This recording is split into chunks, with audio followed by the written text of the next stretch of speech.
નમસ્કાર વિદ્યાર્થી મિત્રો, આજે આપણે યુનિટ 1 એના રીડ 2 એની એક પોએમ જોઈશું જેનું ટાઇટલ છે sunrise on the Kanchenjunga.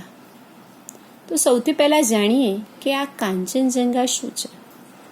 Kanchenjunga એ હિમાલય પર્વતનું એક શિખર છે. એનું નામ છે Kanchenjunga. And this hall poem, it is all about the description of the sunrise on the Kanchenjunga summit. Now, let's see the poem. The first stanza is there, and this first stanza, it is about the atmosphere on the summit of Kanchenjunga. Kanchenjunga પર્વતના શિખર પર સવાર કેવી હોય છે, સવાર કેવી પડે છે, એ આ ફર્સ્ટ સ્ટાન્ઝામાં સમજાવ્યું છે.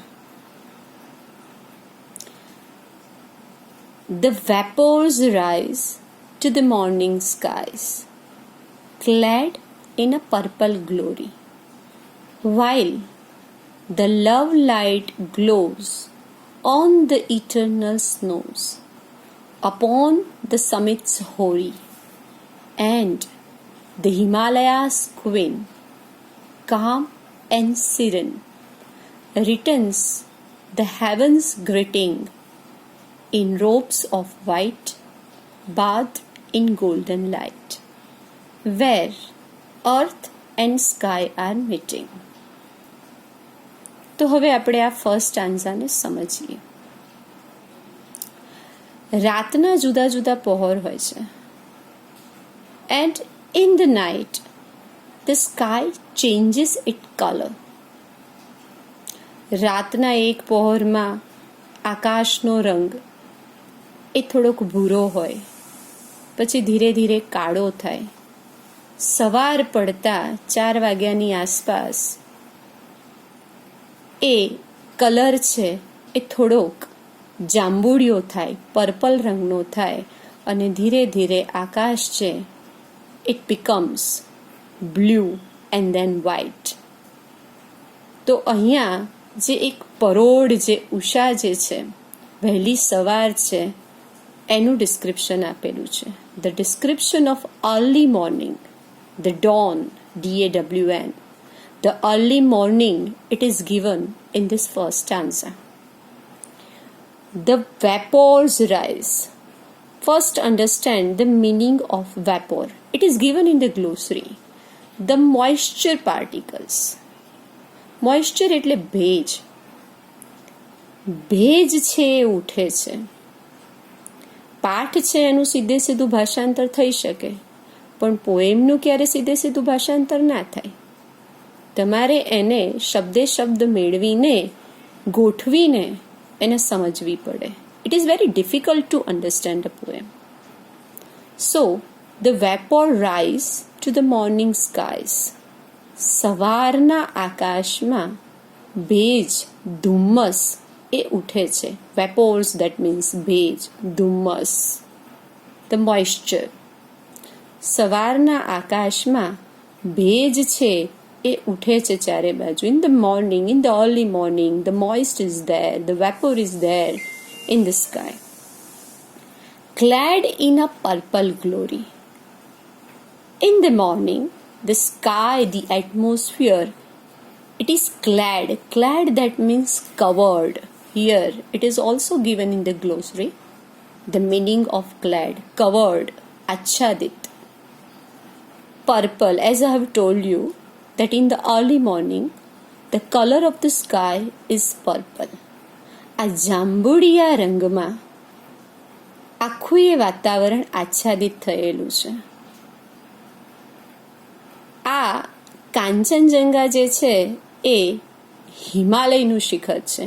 And as we all know, Himalaya પર શું હોય? બધી જગ્યાએ બરફ હોય, અને બરફ ઉપર કોઈ પણ રંગ દેખાય એટલે દરેક જગ્યાએ પરાવર્તિત થઈ જાય, દરેક જગ્યાએ પહોંચી જાય. એટલે આ આખો જે પર્વત જે છે, જે શિખર જે છે પર્વતનું, એ અત્યારે હાલ પર્પલ ગ્લોરીમાં, જાંબુડી સુંદરતામાં, તેજસ્વીતામાં કવર થયેલી છે, આચ્છાદિત થયેલી છે.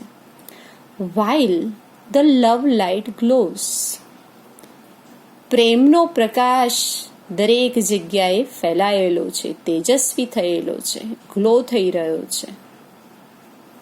ઓન ધ ઇટર્નલ સ્નોઝ, આ પ્રેમનો પ્રકાશ ક્યાં ગ્લો થઈ રહ્યો છે? Eternal snow. Eternal that means everywhere, દરેક જગ્યાએ. Everlasting, it is also there in the glossary. The seemingly everlasting, શાશ્વત જેને આપણે કહીએ છીએ, અમર જેને કહીએ છીએ આપણે, ચોતરફ જેને કહીએ છીએ આપણે. સો here on the summit, summit એટલે એ પણ અહીંયા તમને મિનિંગ આપેલો છે, અહીંયા હિલ ટોપ, પર્વતનું જે શિખર છે એને આપણે સમિટ કહીએ છીએ. સો અપોન ધ સમિટ, પાછું આ સમિટ કેવું છે? તો સમિટનું અહીંયા એડજેક્ટિવ આપેલું છે. The adjective of summit is given here. Hoary summit, the old, ancient, જૂનું, પુરાણું. તો આ હોરી સમિટના, આ ઓલ્ડ હિલટોપના ઉપર દરેક જગ્યાએ બરફ ફેલાયેલો છે. આ તો કાંચનજંગા શિખર છે, હિમાલયનું શિખર છે, એટલે ઓબ્વિયસલી ત્યાં તો દરેક જગ્યાએ સ્નો જ હોવાનો. તો અહીંયા આટલે સુધી આપણને વહેલી સવાર કેવી ઉગે છે એનું ડિસ્ક્રિપ્શન આપેલું છે, વિવરણ આપેલું છે. Now let's see. Here the description of Kanchenjunga is given. In this second stanza, the description of Kanchenjunga is given to you. And the Himalayas queen. This word, this adjective, it is for Kanchenjunga. Kanchenjunga શિખરને બિરુદ આપેલું છે. શેનું બિરુદ આપેલું છે? Himalayas queen, હિમાલયની રાણી છે. Calm and serene, how is it, કેવી છે? આ એડજેક્ટિવ્સ આપેલા છે, બીજા વિશેષણો આપ્યા છે. આ હિમાલયની રાણી જે છે ઇટ ઇઝ કામ એન્ડ સિરન, શાંત છે, ગંભીર છે. શાંત અને ગંભીર એવી આ હિમાલયની રાણી, calm and serene Himalaya's queen Kanchenjunga, returns the heavens greeting.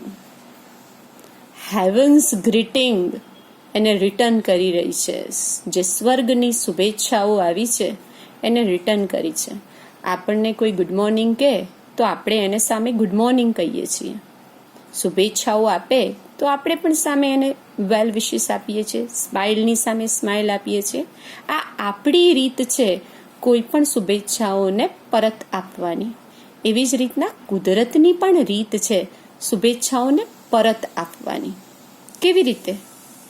પરાવર્તિત કરીને, એના ઉપર જે આ પ્રેમનો પ્રકાશ ફેલાયો છે એને પરાવર્તિત કરે છે, દરેક જગ્યાએ પહોંચાડે છે. In that way it returns the greeting. એ રીતના એ આ શુભેચ્છાઓને પરત આપે છે.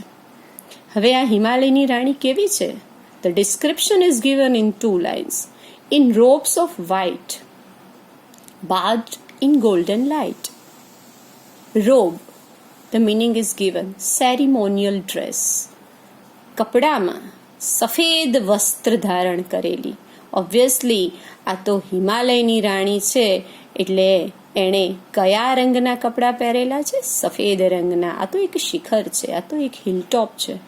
તો શિખર હંમેશા, અને એ પણ હિમાલયનું હોય તો એ બરફથી આચ્છાદિત હોય, એટલે સફેદ શ્વેત વર્ણી છે, શ્વેત રંગના વસ્ત્રો ધારણ કરેલી છે. બાથ્ડ ઇન ગોલ્ડન લાઇટ, વહેલી સવારનો સૂર્ય જ્યારે ઉગે ત્યારે એ સુવર્ણરંગી હોય છે. તો એ ગોલ્ડન લાઇટમાં એ સુવર્ણરંગી એ સૂર્ય, એના કિરણોથી એ જાણે નાહી રહી હોય એવું લાગી રહ્યું છે. એ સોનેરી પ્રકાશથી નિતપતી અને સફેદ વસ્ત્ર ધારણ કરેલી છે. Where earth and sky are meeting. આ સુવર્ણ રંગ જે છે, પ્રકાશ જે છે, એ ક્યાં એને મળી રહ્યો છે? Where earth and sky are meeting.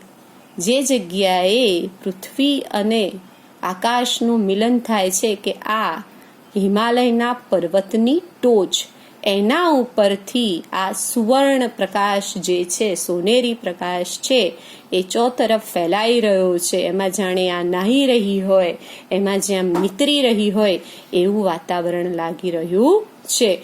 તો આ ફર્સ્ટ સ્ટાન્ઝામાં તમને પરોઢનો સમય, વહેલી સવારનો સમય જે છે એનું ડિસ્ક્રિપ્શન આપેલું છે, અને આ સેકન્ડ સ્ટાન્ઝામાં આ કાંચનજંગા શિખર છે એનું તમને ડિસ્ક્રિપ્શન આપેલું છે.